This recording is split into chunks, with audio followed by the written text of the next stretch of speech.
what a moment we all remember. In Mel Kiper Jr. and Field Yates' latest combo mock draft, they had the Browns trading for a second first-round pick to get Jackson Dart. There have been 3 times that the Browns had multiple first-round picks and used the second one on a quarterback. The picks were Johnny Manziel, Brandon Weeden, and Brady Quinn, and they were all picked 22nd overall. Now, none of them ended up working out as they want to combine 10 games with the franchise. So it's an interesting prospect to consider, right? But, where's RC? Oh, no, it's a no for you, RC? No?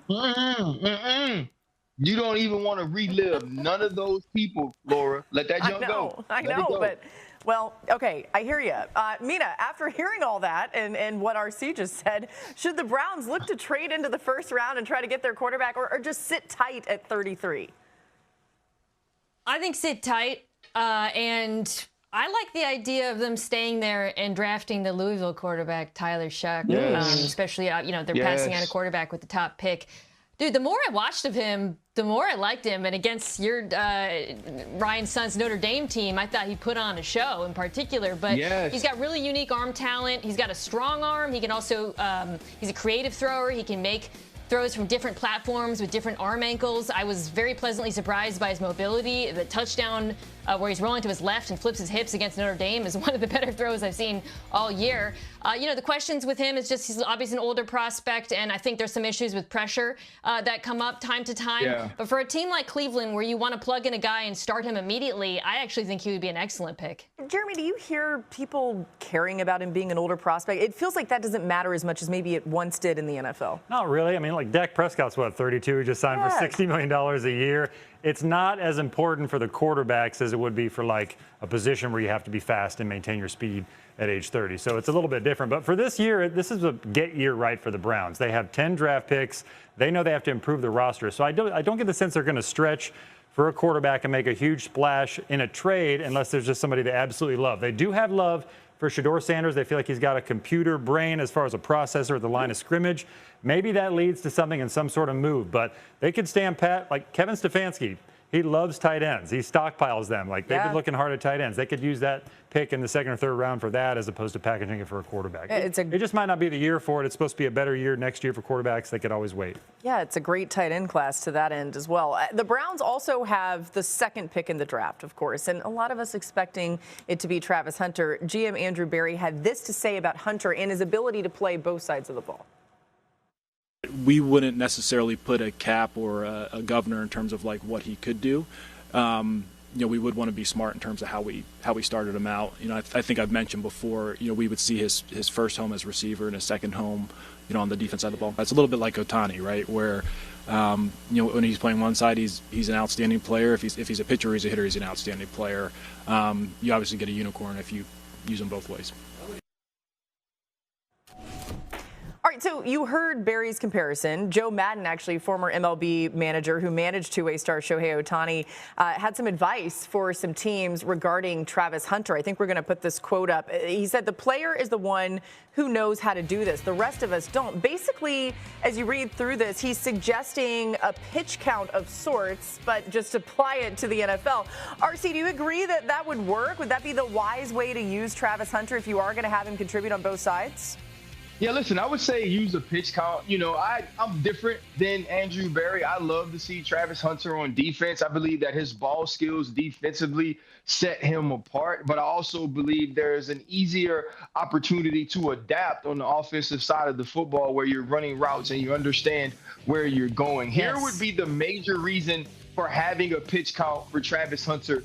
For me, it's not about the physical toll of the position as much as it is about the mental toll. Could you imagine that you're playing the Miami Dolphins as they're constructed right now, and every time you go out to the wide receiver position, Jalen Ramsey is on the other side of the football, and then when you're on the defensive side of the ball, you're having to face a guy like Tyreek Hill.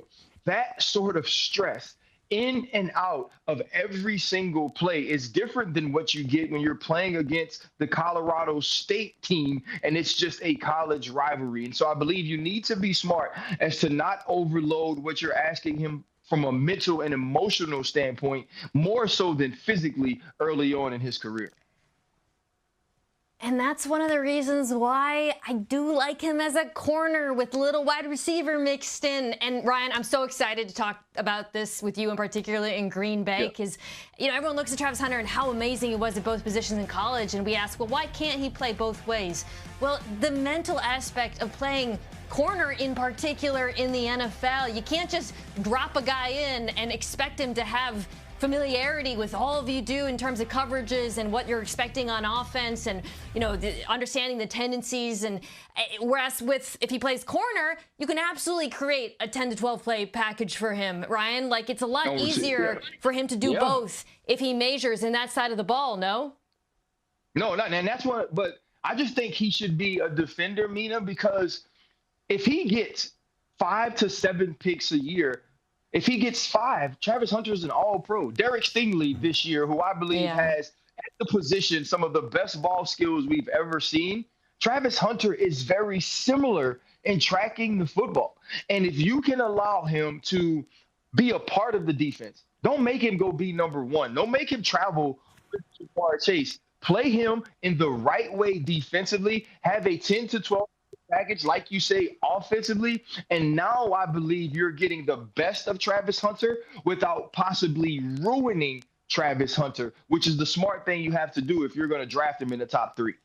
Yeah, see, I talked to multiple teams that made this comparison. Like, if he's a wide receiver, he'll probably be a top 15 wide receiver. But in 2 years, he could be an all-pro cornerback, maybe the very best. And they're quick to point out, like, it's a logistical nightmare if you ask a player in the NFL with all the nuances and all the team meetings at the same time on offensive defense to play full-time on both sides of the ball. It'd be impossible. Like, if you're going to play him a wide receiver, you could maybe get away with, like, him being a third down situational cornerback too.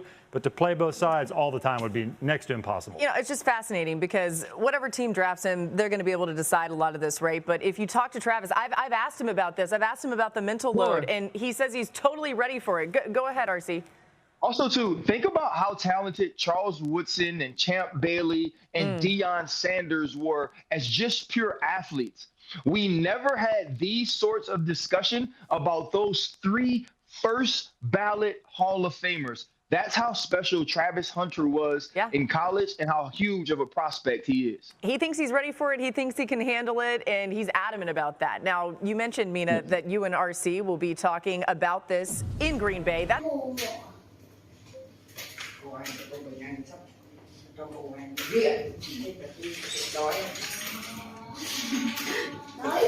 Xin chào tất cả mọi người đã quay trở lại với kênh của mình. Ngày hôm nay mình sẽ tiếp tục hướng dẫn các bạn làm vòng, và hôm nay của mình sẽ có tiêu đề là con chim. Mọi người, hôm nay tiêu đề thì có là chim sẻ. Bây giờ mình sẽ bắt đầu làm. Cô phải ăn nhịn đói để thành mẫu nào nhỉ? Nhé. Béo. Xinh đẹp là thành mẫu không nhỉ? Anh con này. Chả biết có đẹp hơn không, nhưng mà chân to quá.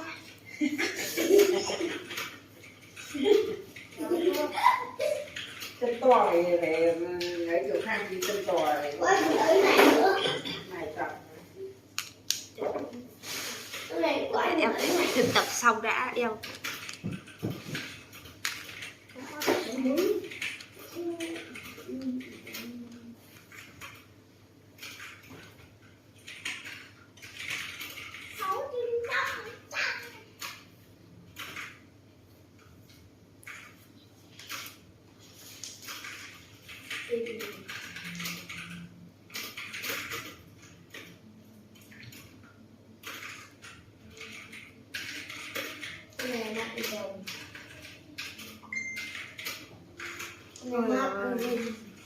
Mọi người ơi,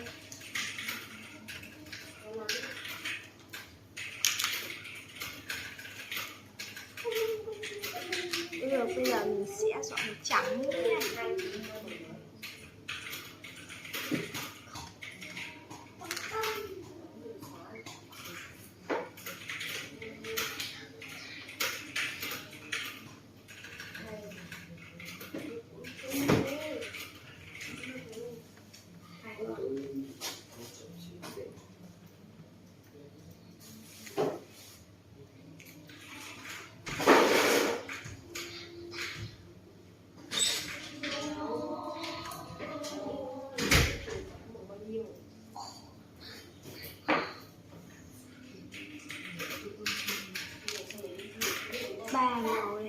ra đâu của mình tiếp tục sẽ làm sinh viên.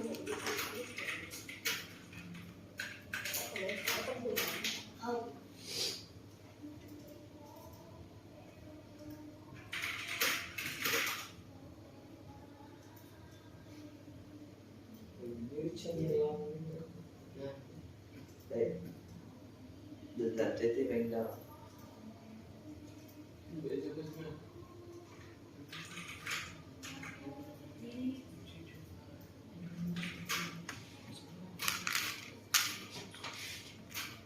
Anh cứ ra đóng cái cửa cổng mà mở cửa cổng ra vang luôn đúng không?